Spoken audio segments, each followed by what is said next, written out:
إن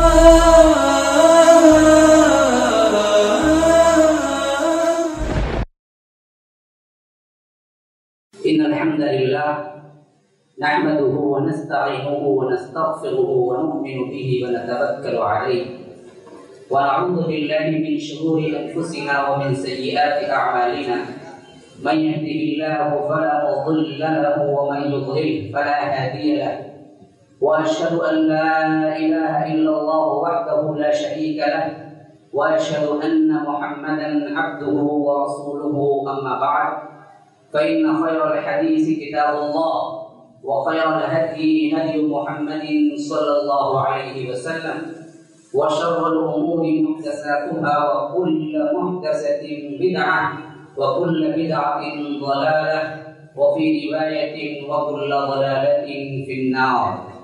فأعوذ بالله من الشيطان الرجيم. بسم الله الرحمن الرحيم. وما أرسلنا من رسول إلا ليطاع بإذن الله ولو أنهم إذ ظلموا أنفسهم جاءوك فاستغفروا الله واستغفر لهم الرسول لوجدوا الله توابا رحيما. فلا وربك لا يؤمنون حتى يحكموك فيما شجر بينهم ثم لا يجدوا في أنفسهم حرجا مما قضيت ويسلموا تسليما. وقال أيضا قل إن كنتم تحبون الله فاتبعوني يحببكم الله ويغفر لكم ذنوبكم والله غفور رحيم. قل أطيعوا الله والرسول فإن تولوا فإن الله لا يحب الكافرين. وقال أيضا الذين يتبعون الرسول النبي الأمي الذي يجدونه مكتوبا عندهم في التوراة والإنجيل. اللهم أرنا الحق حقا وارزقنا اتباعه وأرنا الباطل باطلا وارزقنا اجتنابه. اللهم علمنا ما ينفعنا وانفعنا بما علمتنا وارزقنا علما. رب اشرح لي صدري ويسر لي أمري واحلل عقدة من لساني يفقهوا قولي. معزز و مکرم اسٹیج پر تشریف فرما علماء کرام اور خصوصیت کے ساتھ شیخ عبدالعظیم عمری مدنی حفظہ اللہ اور برادران اسلام واجب الاحترام بزرگوں دوستوں اور عزیز ساتھیوں لائق احترام ماؤں اور بہنوں، یہ جو مجلس آپ کے سامنے قائم ہے مجلس کے اعتبار سے میرا تیسرا عنوان ہے اور بظاہر دیکھنے کے اعتبار سے الگ الگ عنوانات شاید آپ کو نظر آ رہے ہیں۔ پہلی تقریر کا عنوان تھا اتحاد امت، دوسری تقریر کا عنوان تھا اہل سنت کی پہچان۔ میرا عنوان ہے اتباع سنت ہی کیوں۔ بظاہر عنوانات کی حیثیت سے الگ ہونے کے، لیکن مضمون کے اعتبار سے میں آپ کو بتا دوں وہ ایک ہی ہے، مرکزی مضمون و محور ایک ہی ہے اس کا۔ جہاں اتحاد امت ضروری ہوگا وہاں اہل سنت کی پہچان ضروری ہوگی، جہاں اہل سنت کی پہچان ضروری ہے وہاں اتباع رسول نہ ہوگا تو پھر اہل سنت کی کوئی پہچان ہی نہیں رہ جاتی۔ اہل سنت کی پہچان ہی نہیں رہ جاتی تو پھر تو کیا ہے، آپ کو اتحاد کا کوئی رمق آپ کو نظر نہیں آئے گا۔ اتحاد ہوتا ہی دین اہل سنت سے ہے۔ اہل بدعت کبھی اتفاق نہیں کر سکتے، نہ شیعہ اہل سنت مل کے کوئی اتحاد قائم ہو سکتا۔ اتحاد قائم ہوگا تو اہل سنت ہونا ضروری ہوگا، اور اہل سنت ہونا تو اتباع سنت ہونا ضروری ہوگا۔ اس حیثیت سے مرکز اور محور ایک ہی ہے پوری مجلس کا کہ اتحاد امت کی کڑیاں کیا ہیں۔ ان میں سے یہ تین کڑیاں ہیں جو بہت اہم ہیں۔ پہلی کڑی کو آپ نے سن لیا، دوسری کڑی کو آپ نے سن لیا، تیسری کڑی کو اگر میں مربوط کر دوں تو آپ کو پورا نظم اس کے اندر کا، پورا خاکہ آپ کو اس کے اندر کا سمجھ آ جائے گا۔ ورنہ تو کیا ہے، وطنیت سے، قومیت سے اسلام مبرہ ہے۔ اسلام تیرا دیش ہے، تو مستقبی ہے، بازو تیرا توحید کی قوت سے قوی ہے۔ ان تازہ خداؤں میں بڑا سب سے وطن ہے، اے مستقبی خاک میں اس بت کو ملا دے۔ تو یہ تو وطنیت کے اندر، فرقوں کے اندر، ناموں کے اندر اس سے اسلام کو کوئی نسبت نہیں ہے۔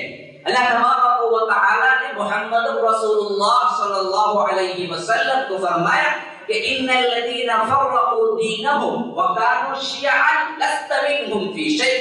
دیکھو جنہوں نے فرقہ بندیاں کی ہیں، جنہوں نے الگ الگ فرقے ایجاد کیے ہیں، اے اللہ کے رسول ان فرقوں میں آپ نہیں ہو سکتے، کسی فرقے کے نہیں ہیں، آپ تو کل جمعیت کے ہیں، کل مسلمانوں کے ہیں، جو کوئی بھی اللہ اور اس کے رسول کو مانتا ہے اس کے ہیں، کسی فرقے کے اندر آپ نہیں ہیں، لست منہم فی شیء۔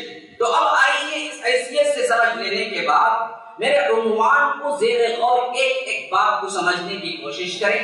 اتباع ایک لفظ ہے، اس کو سمجھنا ہے، میرے عنوان کا جز ہے۔ سنت یہ بھی ایک لفظ ہے، اس بات کو بھی سمجھنا ہے۔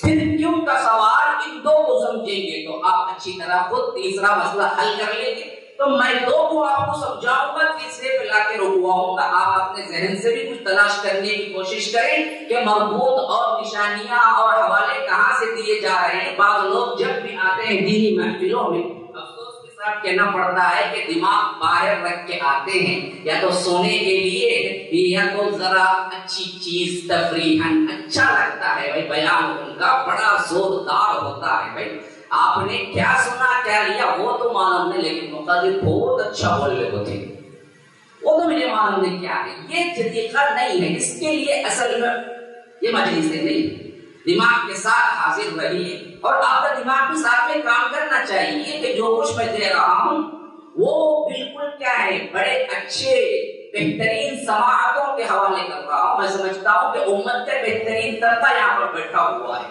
سامعین میرے بڑے اچھے ہیں، تو میں دینے کی کوشش کر رہا ہوں، آپ لینے کی کوشش کریں، انشاءاللہ دینا اور لینا باقی رہے گا تو بہت لمبا بزنس چلتا ہے، لین دین نہیں ہوتا ہے تو پھر بزنس نہیں چلتا۔ تو یاد رکھیے اللہ تبارک و تعالی نے ہمیں حکم دیا کہ اتباع کرو اللہ کے رسول صلی اللہ علیہ وسلم۔ تو سب سے پہلے لفظ میرے عنوان کا اتباع، اتباع اصل میں ہے کیا؟ اتباع کا مطلب کیا ہے؟ اتبعوا یا اتبع یتبع کا مطلب کیا ہے؟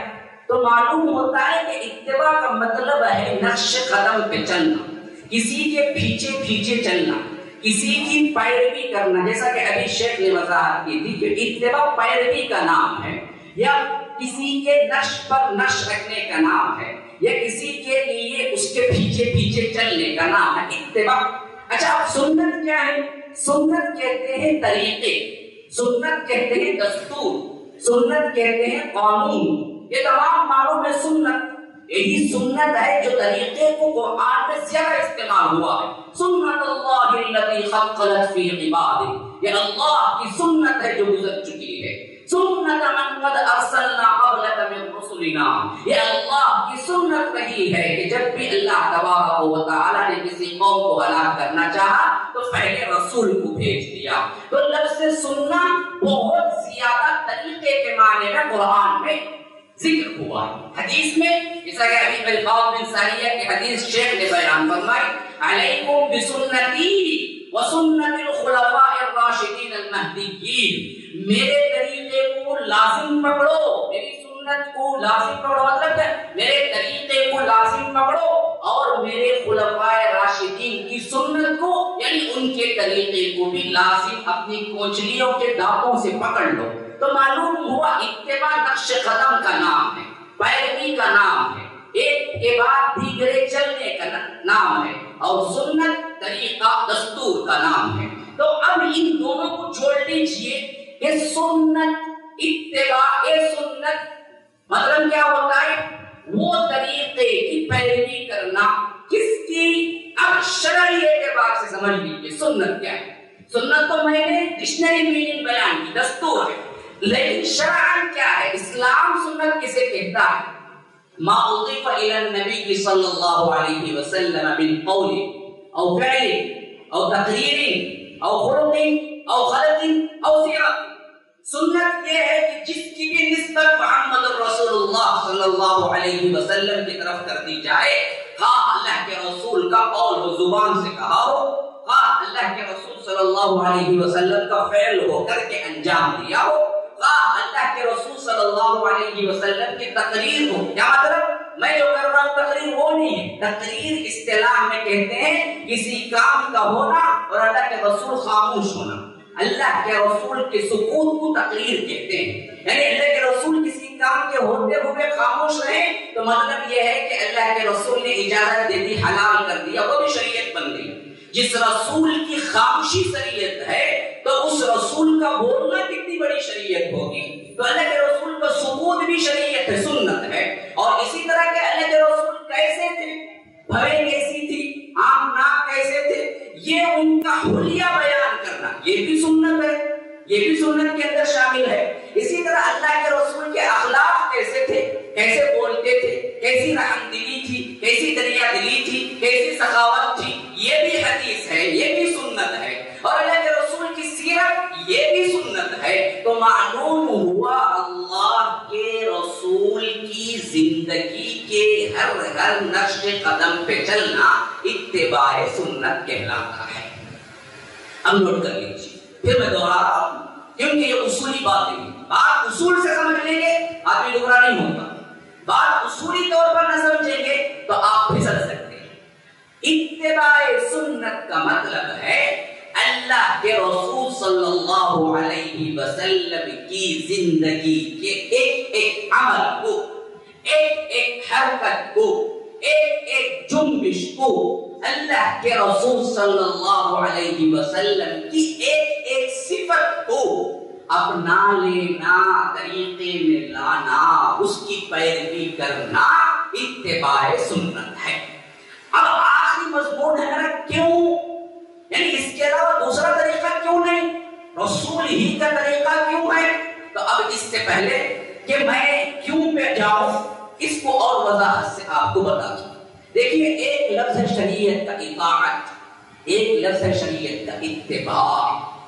اطاعت کا بہت زیادہ ذکر آیا ہے، جیسا کہ میں نے پہلی آیتیں پڑھی جس میں اطاعت کا ذکر ہے. وما ارسلنا من رسول الا ليطاع باذن اللہ، کہ ہم نے رسول کو نہیں بھیجا لیکن اللہ کے اذن سے کہ اس کی اطاعت کی جائے، صرف اطاعت کے لیے بھیجا ہے ہم نے. اور فرمایا قل اطیعوا اللہ واطیعوا الرسول، دیکھو اللہ کی اطاعت کرو، رسول کی اطاعت کرو، فرمانبرداری کرو. اسی طرح فرمایا قل اطیعوا اللہ والرسول، دیکھو اللہ کی اطاعت کرو، رسول کی اطاعت کرو. وہ اطیع نکال دیا، ایک ہی اطاعت کے اندر دونوں کو لا لیا. کہ پہلے فرمایا اطیعوا اللہ واطیعوا الرسول، اللہ کی بھی اطاعت کرو، رسول کی بھی اطاعت کرو. لیکن دوسری مرتبہ فرمایا کہ اطیعوا اللہ والرسول، اطیعوا اللہ واطیعوا نکال دیا. گویا کہ اللہ کی اطاعت کرنا ہے تو رسول کی اطاعت میں، رسول کی اطاعت کر لیا تو اللہ کی اطاعت ہو گئی.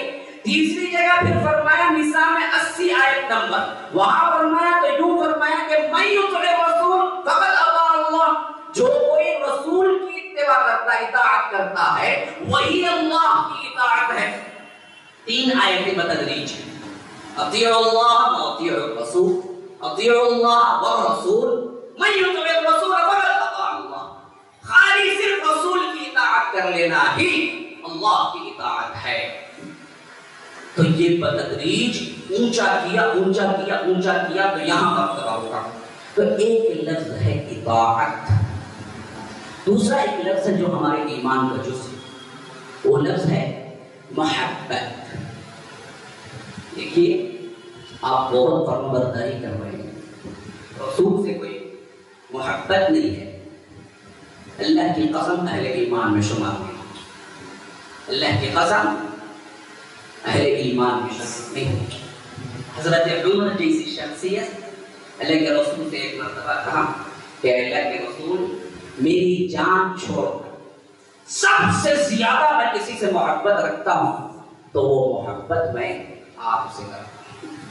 اللہ کے رسول نے کہا تمہارا ایمان تکمیل کو نہیں پہنچا ہے عمر، جب تک تم میری محبت تمہاری جان سے بھی زیادہ نہ ہو جائے.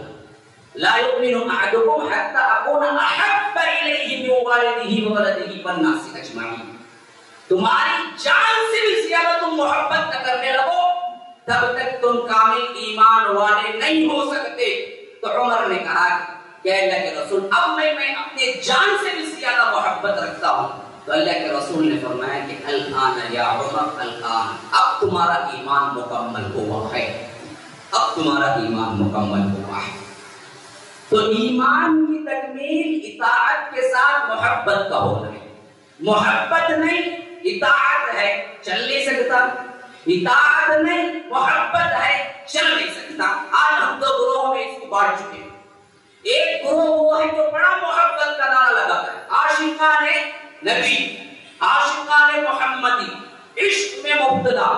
اچھا تو پیروی کتنی ہے بھائی؟ عاشقان نبی، عاشقان محمدی، ان کا عرس، لیکن کیا ہے؟ بینڈ بھی ہے، باجا بھی ہے، میوزک انسٹرومنٹ بھی ہے، اور گانے والا صفا چک میدان بالکل فرش ابھی حجام کی دکان سے اٹھ کے آیا ہے، شیونگ کر کے، ٹوپی لیکن باقاعدہ موجود ہے. داڑھی کہاں گئی جی؟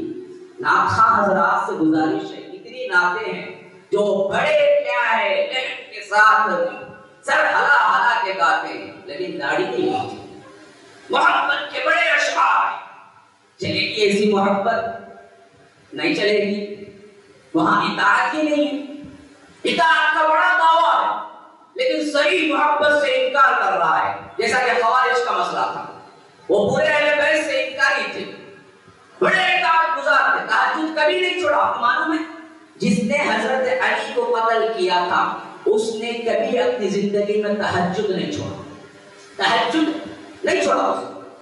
اور جب قتل گردن میں اس پہ تلوار رکھی گئی تو اس نے کہا اب تک جب تم تلوار مارو گے مجھے، اس وقت تک میں نے اللہ کے ذکر کو اس زبان سے ترک رکھا ہے، میں نے ایک لمحے کے لیے اللہ کا ذکر نہیں چھوڑا. ایسا ذکر کرنے والا بھی تھا، ویسا تہجد پڑھنے والا بھی تھا، ابن ملجم خارجی، لیکن حضرت علی کو قتل کرنے والا وہی. محبت رسول نے نفرت رسول پہ مبنی تھا. اطاعت بہت تھی، بڑی اطاعت تھی، وہ بھی چل نہیں سکتا. بیائی اس کے برعکس ایسے ہی اللہ کا بھی معاملہ ہے. اللہ تبارک و تعالیٰ کی اطاعت، اطاعت صرف ہے، محبت نہیں ہے. تو اللہ کہتا ہے کہ یہ ایمان ہی نہیں ہے. ایمان والوں کی نشانی یہ ہوتی ہے کہ والذین آمنوا اشد حبا للہ، یہ اللہ کے بندے وہ ہوتے ہیں جو سب سے زیادہ مجھ سے محبت رکھتے ہیں، مجھ سے محبت رکھتے ہیں. لیکن مجھ سے محبت رکھنے کا معاملہ یوں نہیں ہے کہ محبت پہ تم کیا بولو میں شراب پی لیتا ہوں میں کیونکہ اللہ کے چیز پہ ہوں، میں نہیں چلے. تم یہ کہنے لگو کہ دیکھو بھائی نماز وغیرہ عام لوگ پڑھتے ہیں کہ میں تو عشق الہی میں ہوں، مجھے کیوں نہیں نماز چاہیے، چلے گا نہیں. عبادت شرط ہے تو وہاں بھی چلے گا.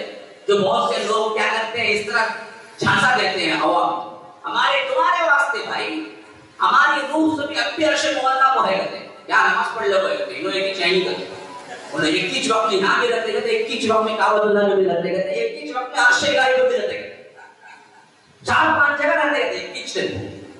تو ان کو نماز کی ضرورت اس لیے وہ کہتے عوام لوگ پڑھنا ہے، ایسا جھانسا دیتے تم جاؤ گے ہمیں تو عشق الہی ہے. تو یہ بھی عشق نہیں چلتا، عبادت شرط ہے. تو اب آئیے بات سمجھانے کے لیے میں بتا رہا ہوں، یہ اتنی بحث میں نے ایک بات کو سمجھانے کے لیے کیا. وہ کیا ہے؟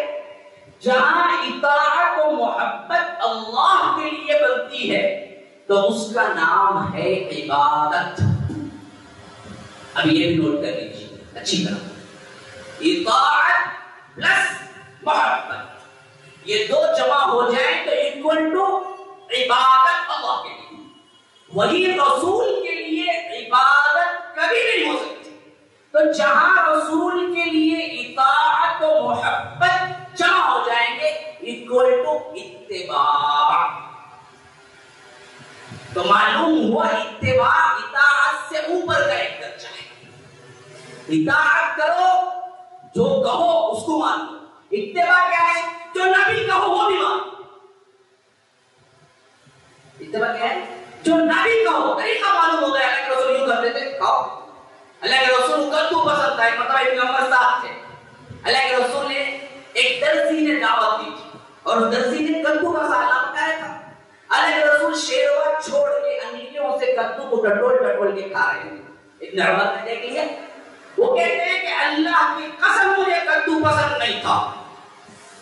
میں کبھی نہیں کرتا تھا عام طور پر، لیکن اس دعوت میں میں نے دیکھا کہ اللہ کے رسول کدو کو شوق سے کھا رہے ہیں، تو اب میرے گھر میں کوئی سالنا میرا شوق کا بنے گا تو اس میں کدو ہو۔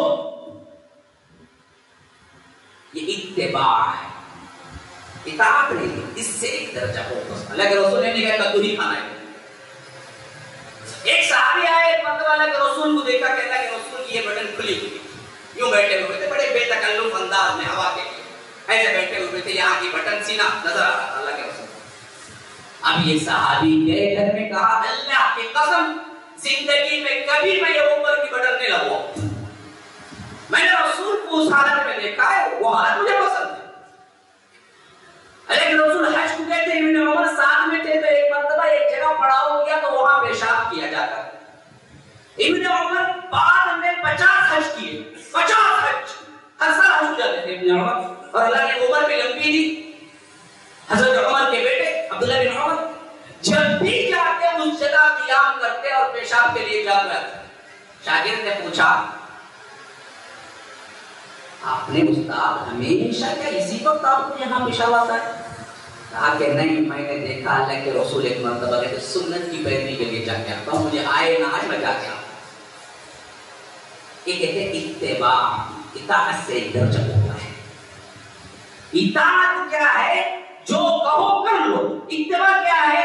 جو نبی کہو پسند سے کر لے لو۔ مثلا آپ کی مثال دے، آپ کی مثال دے، رجنی کانت کیا کرتے ہیں؟ ان کو بہت پسند کرتے ہیں۔ اس کے بعد کیا ہوتا؟ اس کا کلر پسند، اس کا شرٹ پسند، اس کا پینٹ پسند، اس کا اسٹائل پسند، اس کے شو پسند، کیا ہے؟ وہ اتباع شروع ہو گئی۔ کیوں؟ محبت تھی پیچھے۔ ایکٹرز کے جتنے لوگ دیوانے، وہ گانا اڑاتا ہے، میخوں کی طرح کھڑا کر لیتا ہے، یا کرنٹ مارے تو شخص کو سے اٹھ کے کھڑے ہو جاتے، بالا ویسا کھڑا کر لیتا ہے بالا، پھر بھی کیا ہے؟ فیشن کرتے۔ کیوں؟ اتباع ہو رہی ہے۔ انہیں وہاں بولا کیا مجھے یہ پسند تمہیں بھی کرو، بولا کیا کرتے بھی؟ کون سے بھی بولا کیا؟ شاہ رخ خان بولا کیا میرے سر کا بناؤ تم نماز سبھی دیکھو میں یہ کلر پسند کر رہا ہوں، بولا کیا؟ ڈھونڈ ڈھونڈ کو دیکھتے، پکچراں دیکھ دیکھ کو پسند کرتے، معلوم نہیں تم نہ شاہ رخ خان تجھے کلر عشق کرتے پسند، مجھے بھی وہ کلر کی پسند، انہیں کیک کلر آئس کریم کھاتا، مجھے بھی وہ آئس کریم کی پسند ہے۔ کیا یہ ہے اتباع؟ مفہوم اس کا یہی ہے، خود پسند کر کے پیروی کرنا، یہ لفظ ہے اتباع۔ اطاعت وہاں تک ہے جہاں تک آپ کو حکم دے دیا گیا یہ کرو بس، لیکن اللہ کے رسول صلی اللہ علیہ وسلم کے لیے اللہ تبارک و تعالی نے لفظ اتباع کب استعمال کیا؟ یہ بات آپ سمجھیں۔ کب فرمایا کہ قل ان کنتم تحبون اللہ فاتبعونی، 31 نمبر کی آل عمران 3 سورہ آیت نمبر 31 32 دو آیت میں نے خود پہ بیٹھا۔ قل کہہ دیجیے ان کنتم اگر تم ہو تحبون اللہ، اللہ تبارک و تعالی سے محبت کرنا چاہتے ہو، فاتبعونی، اے اللہ کے رسول آپ کہہ دیجیے میری اتباع کریں۔ شرط وہاں اطاعت نہیں کہا، فاطیعونی نہیں بولا، اطاعت کر لو بولا نہیں، اصل اللہ سے محبت کر رہے ہو اور اللہ خود محبت تم سے کرنا چاہے تو وہاں پر ایک ہی معاملہ ہے، وہ معاملہ کیا ہے کہ تم اللہ تبارک و تعالی کے رسول کی اتباع میں لگ جاؤ، خواہ وہ حکم ہو یا نہ ہو۔ اللہ کے رسول کرتے تھے تمہیں بھی پسند ہے، وہ ایسا پہنتے تھے ہمیں بھی پسند ہے، وہ ایسے چلتے تھے ہمیں بھی پسند ہے، وہ ایسے کھاتے تھے ہمیں بھی پسند ہے، وہ ایسے لیٹتے تھے ہمیں بھی پسند ہے، وہ ایسے رہتے تھے ہمیں بھی پسند ہے، وہ داڑھی رکھتے تھے ہمیں بھی پسند ہے، وہ مسواک کرتے تھے ہمیں بھی پسند ہے، وہ دہنے طرف ہاتھ رکھ کے لیٹتے تھے ہمیں بھی پسند ہے، وہ بستر کو جھاڑ کے ایک مرتبہ بستر میں پڑتے تھے ہمیں بھی پسند ہے، وہ بیٹھ کے کھاتے تھے ہمیں بھی پسند ہے، وہ بیٹھ کے پیتے تھے وہ ہمیں بھی پسند ہے، بسم اللہ کہہ کے پیتے تھے ہمیں بھی پسند ہے، گھول گھول پیتے تھے وہ ہمیں بھی پسند ہے، نیوالا نیوالا اپنی طرف سے لیتے تھے وہ بھی ہمیں پسند ہے۔ ہر ہر ہر ہر ایکشن، ہر ہر ہر ہر حرکت، اس میں خواہ حکم ہو یا نہ ہو اللہ کے رسول کا طریقہ ہی میرے لیے پسند ہے، اس کا نام ہے اتباع۔ محبت اطاعت جمع رسول کے لیے اتباع بنتی ہے، محبت اطاعت جمع اللہ کے لیے عبادت بنتی ہے۔ اللہ کی اتباع ہرگز نہیں ہو سکتی، رسول کی عبادت ہرگز نہیں ہو سکتی۔ اب سمجھ لیجیے بات، اللہ کی اتباع نہیں کر سکتے، کہیں بھی نہیں آیا ہے اور کر ہی نہیں سکتے۔ اللہ اتباع سے پاک، نقش قدم اس کے چل نہیں سکتے، وہ تمہارے جن سے ہے ہی نہیں جس کی اتباع تم کر سکتے۔ تو اللہ کی اتباع نہیں ہو سکتی تو اطاعت محبت جمی تو عبادت بنے گی، رسول کی عبادت نہیں ہو سکتی، کتنا بھی محبت کر لو عبادت کے مراسم رسول کے لیے ادا نہیں کر سکتے۔ محبت اطاعت جمی تو وہاں معاملہ ہوگا اتباع، اتباع کا معاملہ ہوگا۔ اب یہ بات اچھی طرح سمجھ لیجیے، محبت جمع اطاعت رسول کے لیے اتباع، محبت جمع اطاعت اللہ کے لیے عبادت۔ اب آئیے اگلے سیشن کی طرف۔ کیوں وقت میرے پاس چند منٹ باقی ہے، میں آپ کو زیادہ زحمت دینا نہیں چاہتا، دور سے بھی جانے والے ہوں گے، لیکن جو بھی کہہ رہا ہوں پورے ہوش حواس کے ساتھ عقل یہاں رکھ کے سن لیجیے۔ میں اصول دے رہا ہوں، پھر آپ کے لیے زندگی میں جب بھی معاملہ پڑے آپ اس کے تحت کیا ہے آپ فیصلہ کر لے سکتے ہیں، میں حق پہ ہوں یا نہ حق پہ ہوں۔ کیوں؟ کیونکہ اللہ کے رسول کے طریقے سے بہتر طریقہ دنیا میں کوئی موجود نہیں۔ کیوں؟ کیونکہ اللہ کے رسول صلی اللہ علیہ وسلم سے بہتر زندگی گزارنے والا کوئی پیدا نہیں ہوا ہے۔ کیوں؟ کیونکہ اللہ کے رسول صلی اللہ علیہ وسلم کی زندگی جس طرح محفوظ ہے اس طرح کوئی اور زندگی محفوظ نہیں ہے۔ کیوں؟ کیونکہ اللہ تبارک و تعالی نے اللہ کے رسول کی زندگی کو گارنٹی جس طرح دی وہ کسی اور کی زندگی کو نہیں دی۔ لقد کان لکم فی رسول اللہ اسوۃ حسنہ، اللہ تبارک و تعالی نے کہا طریقہ ایک ہی ہے اب تمہارے لیے، وہ کون سا؟ میرے رسول کا طریقہ، اس سے روگردانی کر کے تم مجھ تک پہنچ ہی نہیں سکتے۔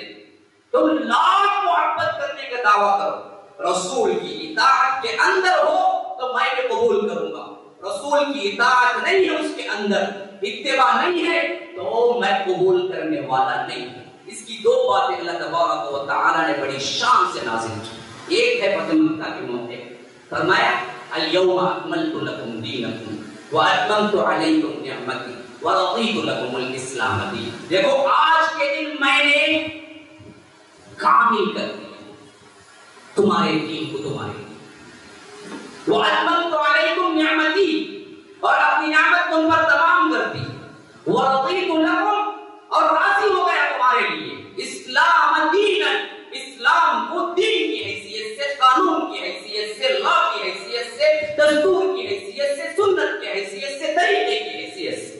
اب اسی کی اپوزٹ میں فرمایا اسی سورت کے آخری میں فرمایا کہ وَمَن يَبْتَغِي غَيْرَ الْإِسْلَامِ دِينًا، یہ آل عمران کی آیت ہے، وہ مائدہ ہے، فرمایا کہ وَمَن يَبْتَغِي غَيْرَ الْإِسْلَامِ دِينًا فَلَن يُقْبَلَ مِنْهُ۔ دیکھو کوئی بھی ڈھونڈ کر جہاں سے بھی جو بھی کیا کچھ کر کے وہ آ جائے میرے پاس، لیکن وہ اسلام نہیں ہوگا تو میں قبول کرنے والا نہیں ہوں۔ فَلَن يُقْبَلَ مِنْهُ، اس کی طرف سے وہ میں قبول نہیں کروں گا۔ ایک دستور ہے ہمارا، ایک طریقہ ہے ہمارا، ایک رسول ہے ہمارا، ایک قبلہ ہے ہمارا، ایک کعبہ ہے ہمارا، ایک قرآن ہے ہمارا، حرم ایک ہے، حرم پاک بھی اللہ بھی قرآن بھی ایک، کچھ بڑی بات کی ہوتے جو مسلمان بھی ایک، فرقہ بندی ہے کہیں اور کہیں ذاتیں ہیں، کیا زمانے میں پنپنے کی یہی باتیں ہیں۔ تو یہ ایک ہے دستور میرا، میرے حبیب کا دستور ہے۔ ہاں پاسپورٹ لا الہ الا اللہ ہے تو ویزا سنت الرسول اللہ ہے، محمد الرسول اللہ کی سنت ہو تو اندر جنت میں داخلہ ہوگا۔ پاسپورٹ ہے ویزا نہیں تو شہر میں داخلہ نہیں ہو سکتا، ویزا ہے پاسپورٹ نہیں تو بھی شہر میں داخلہ نہیں ہو سکتا۔ بعینہ ہی اسی طرح تمہارے پاس سے پاسپورٹ ہے، ویزا نہیں ہے، یہ جنت کی ویزا ہے، محمد الرسول اللہ یہ ہے تو پھر جنت میں داخلہ ہے، لا الہ الا اللہ ہے محمد الرسول اللہ نہیں ہے تو جنت میں داخلہ نہیں ہو سکتا. خالی پاسپورٹ رکھ کے تم کچھ نہیں کر سکتے جب تک کہ ویزا کا اسٹیمپ نہ لگو. دستور محمد صلی اللہ علیہ وسلم، طریقہ محمد، اس کے علاوہ کوئی طریقہ مقبول نہیں. اچھا کہ آپ کہیں گے ہمارا طریقہ تو نہیں ہے، ہمارے بڑوں کا طریقہ تو مقبول ہو سکتا ہے، ہمارے اماموں کا طریقہ مقبول ہو سکتا ہے، ہمارے فلاں شیخ کا طریقہ مقبول ہو سکتا ہے. نہیں، کسی کا طریقہ مقبول نہیں سوائے محمد الرسول اللہ صلی اللہ علیہ وسلم کے طریقے. کسی طریقے کو نہ گارنٹی ہے نہ حفاظت ہوئی، کسی کی ہوئی تو محمد الرسول اللہ صلی اللہ علیہ وسلم کے طریقے کو ہوئی. تو اتباع سنت ہمارے اتحاد کا ایک بہت بڑا مضمون اور ایک بہت بڑی کڑی.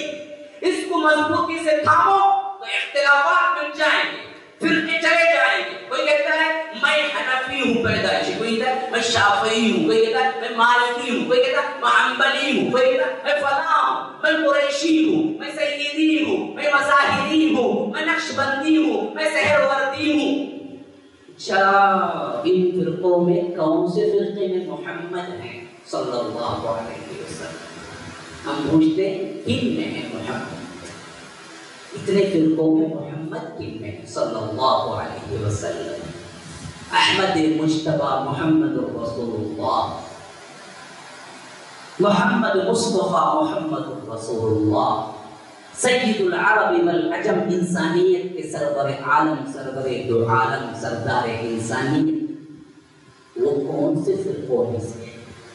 کیا وہ حنفی ہیں، مالکی ہیں، حنبلی ہیں، سہروردی ہیں، نقشبندی ہیں؟ کیا ہے وہ؟ کیا ہے وہ ان میں سے نہیں ہے تو پھر تو دستور محمدی تو نہیں ہوا، کوئی اور ہو گئے. آپ پوچھیں گے اتنی بڑی بات تم کہہ رہے ہو کیونکہ ہمارے امام غلط ہی تھے یا غلط کر رہے تھے کیا؟ میں آپ کو ایک سمپل سا سوال کرتا ہوں. جو بھی جس امام کو مانتا ہے آج فرقوں میں بڑا ہوا ہے، اتباع سنت کو چھوڑ دیتا ہے. ہم کہتے ہیں کہ حدیث میں فلاں مسئلہ کیوں بھیجی، تو کہتا ہے کہ نہیں میں حنفی ہوں، ہمارے امام ایسے ہی کہیں.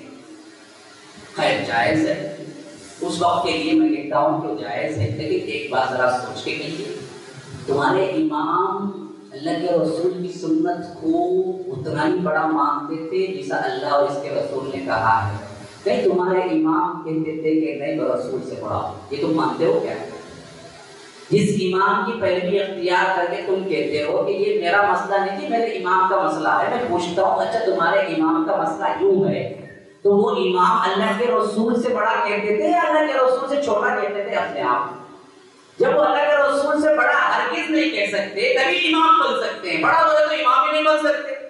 تو بظاہر وہ چھوٹا ہی بولے ہوں گے. جب چھوٹا بولے ہیں تو پھر سنت رسول سے خلاف کیسے بولے ہوں گے؟ نیوز تو بھی غلط پہنچ گئی، سنت رسول کے خلاف وہ بول ہی نہیں سکتے. یہی معاملہ 90% ہمارے مسائل کا ہے. آج لوگ بھڑک جاتے ہیں، لوگ غصے میں ہو جاتے ہیں، لوگ کہتے ہیں ہمارے امام کو نہیں، ہم آپ سے زیادہ محبت عزت کرتے ہیں امام. امام ابو حنیفہ جب بھی کہتے ہیں ہم رحمہ اللہ کہتے ہیں، اہل سنت کے اماموں میں شامل کرتے ہیں اور ان اماموں میں بڑے اماموں میں ہم شامل کرتے ہیں. لیکن کہتے ہیں کہ تمہارے پاس نیوز غلط پہنچی کہ فلاں امام نے حدیث کے خلاف کر دیا. حدیث کے خلاف امام کر ہی نہیں سکتا. امام کو یا تو وہ حدیث پہنچی نہیں ہوگی یا اس حدیث کو امام نے اس وقت صحیح نہیں سمجھا ہوگا، لیکن حدیث کے خلاف کرنے کی جرات کوئی امام کر ہی نہیں سکتا. اگر کیا تو وہ امام بن ہی نہیں سکتا. یہ ہمارے مغالطے ہیں. اچھا میں آپ کو پڑھ کے بتلا. حضرت امام ابو حنیفہ کا قول حدیث کے سلسلے میں کیا تھا؟ فرمایا اذا صح الحدیث فهو مذهبی، صحیح حدیث میرا مذہب ہے. اور اپنے شاگرد کو فرمایا ابو یوسف کو، دیکھو اگر حدیث میرے قول کے خلاف پڑ جائے تو میرے قول کو اٹھا کے دیوار پہ دے مارو اور حدیث کو مضبوطی سے پکڑ لو کیونکہ حدیث ہی میرا مذہب ہے. حضرت امام ابو حنیفہ نے فرمایا. حضرت امام شافعی نے کیا فرمایا بتایا آپ کو؟ حضرت امام شافعی نے فرمایا اللہ کی قسم کی بات رد بھی کی جا سکتی ہے، قبول بھی کی جا سکتی ہے، ایک واحد شخصیت دنیا کے اندر ہے جس کی بات رد ہی نہیں کی جا سکتی، وہ ہے تو محمد رسول اللہ صلی اللہ علیہ وسلم ہے۔ اگر میرا قول حدیث سے ٹکرائے تو اس قول کو اٹھا کے پھینکو اور حدیث کو سنت کو لے لو۔ امام شافعی نے فرمایا۔ امام مالک نے کیا فرمایا پتہ ہے؟ امام مالک مسجد نبوی کے اندر حجرہ نبوی کے پاس بیٹھ کے درس دیا کرتے تھے اور 50 سال انہوں نے وہیں بیٹھ کے درس دیا تھا۔ امام اہل المدینہ تھے، مدینے کے سب سے بڑے امام تھے۔ انہوں نے کہا اپنے شاگردوں سے، قبر شریف کی طرف اشارہ کر کے کہا کہ دیکھو صاحب قبر یعنی محمد رسول اللہ صلی اللہ علیہ وسلم وہ شخصیت ہے جن کی ہر بات مانی جا سکتی ہے۔ پھر دنیا میں کوئی شخصیت ایسی پیدا نہیں ہوئی جس کی ہر بات مان سکتے ہو۔ کبھی میں غلط بھی کہہ سکتا ہوں، کبھی میں صحیح بھی کہہ سکتا ہوں، آج میں فتویٰ دے سکتا ہوں، کل میں فتویٰ واپس دے سکتا ہوں، مجھے پتہ نہیں ہو سکتا ہے، میرا اجتہاد غلطی ہو سکتا ہے۔ اسی وجہ سے اللہ کے بعد اگر کسی ایک کی پیروی ہو سکتی ہے تو وہ محمد رسول اللہ صلی اللہ علیہ وسلم کی ہے، اس کے بعد کسی اور کی نہیں۔ ہر شخص کا قول لے بھی سکتے ہیں، چھوڑ بھی سکتے ہیں۔ امام احمد بن حنبل نے کیا فرمایا پتہ ہے؟ انہوں نے کہا اپنے شاگردوں سے امام اہل سنہ ہے، لیکن کیا فرمایا؟ دیکھو کسی کی پیروی کو ایسی پیروی مت سمجھنا جیسی محمد رسول اللہ صلی اللہ علیہ وسلم کی پیروی ہے۔ ہر ایک کی پیروی میں نقص ہو سکتا ہے، ہر ایک کی پیروی میں کمی ہو سکتی ہے، ہر ایک کی پیروی میں غلطی ہو سکتی ہے، ہر ایک کا فتویٰ کبھی صحیح بھی ہو سکتا ہے، غلط بھی ہو سکتا ہے۔ اس وجہ سے مسلمانوں کسی کی پیروی آنکھ بند کر کے مت کرو، بلکہ وہیں سے لو جہاں سے یہ لوگ لیتے تھے۔